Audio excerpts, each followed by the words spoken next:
Feliz domingo para todos. Este es el tercer domingo de Pascua y las resonancias del gran acontecimiento de la resurrección nos siguen llegando a través del Evangelio. Esta vez es un texto de San Lucas. Este es el único pasaje en que se relata una aparición de Cristo resucitado y Él come algo. Una función tan propia de la vida humana, comer. Bueno, en las demás apariciones no tenemos algo semejante.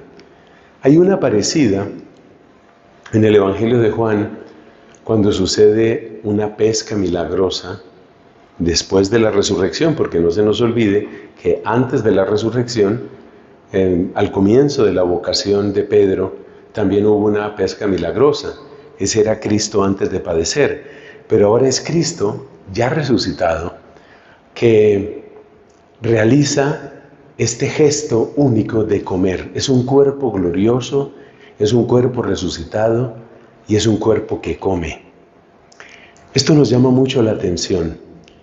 Y hay una reflexión muy bonita que aprendí hace poco y que creo que es bueno compartirla aquí, sobre el sentido de ese comer de Cristo, este Cristo que come. ¿A qué me refiero? Relaciónalo con lo que sucedió también en el domingo pasado, el segundo domingo de Pascua. En el segundo domingo de Pascua veíamos que aunque estaban las puertas cerradas, Cristo entró donde estaban los discípulos. Es decir, Cristo entra a donde ellos están, aunque ellos no pueden todavía entrar a donde Cristo está. Me refiero claramente a la gloria del cielo. Él entra en nuestro mundo, Él entra en nuestra realidad, aunque las puertas estén cerradas. Él llega donde nosotros y nosotros todavía no podemos llegar donde Él. Algo parecido debemos decir con este gesto tan sencillo, pero tan elocuente de la comida. Es decir, Cristo come, Cristo puede participar de lo que nosotros somos, pero nosotros todavía no podemos tener ese alimento celestial.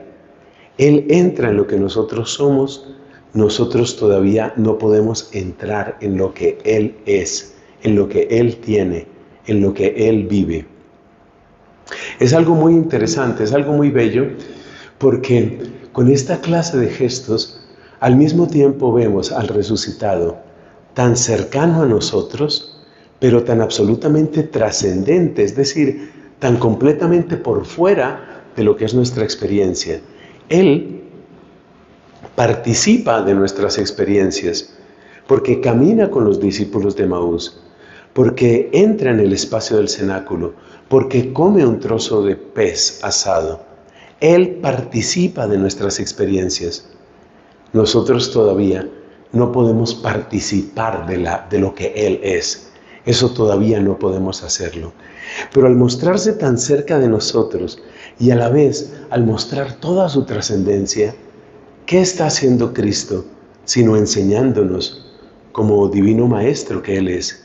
Nos está enseñando realmente, nos está diciendo, mira, estoy cerca de ti, pero quiero llevarte muy lejos. Estoy cerca de ti, pero quiero llamarte a una realidad bien distinta, a una realidad que te trasciende. Estoy cerca de ti, pero ten presente que tu casa, que tu verdadera patria, que tu destino final está mucho más allá.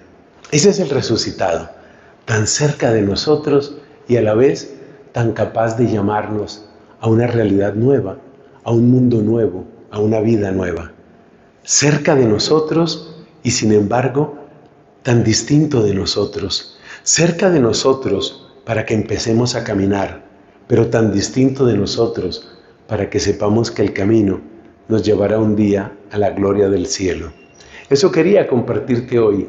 Qué hermoso texto, qué hermoso mensaje, qué grande es Cristo, la gloria para Él.